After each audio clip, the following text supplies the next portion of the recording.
Isang tanong naman po ng ating pong subscriber ang ating pong sasagutin. Ang kanya pong tanong ay, ilang oras ba daw maglilibor ang isang inahing baboy? Pag yung inahing baboy po mga kaibigan ay malapit na po manganak, sila muna po ay dadaan sa paglilibor bago po sila manganak. So kadalasan po, itong ating pong mga inahing baboy, sila po ay pwedeng manganak na nasa 109 to 119 days, average of 114 days. So plus 5 minus 5 po yan. Halimbawa po mga kaibigan, yung inahing baboy nyo po ay manganak ng 114 days, so sila po yung maglilibor nasa 112, 113, so ganun po mga kaibigan. So una po yung paglilibor bago po yung panganak.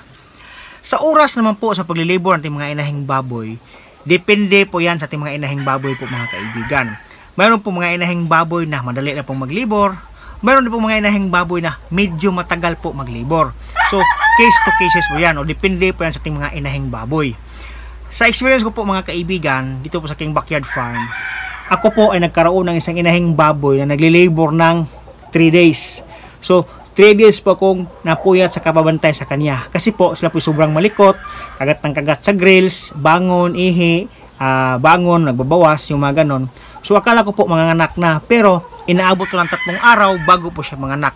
Kasi po, yung pagli-labor po ng mga inahing baboy ay depende po yan sa ating mga inahing baboy po mga kaibigan.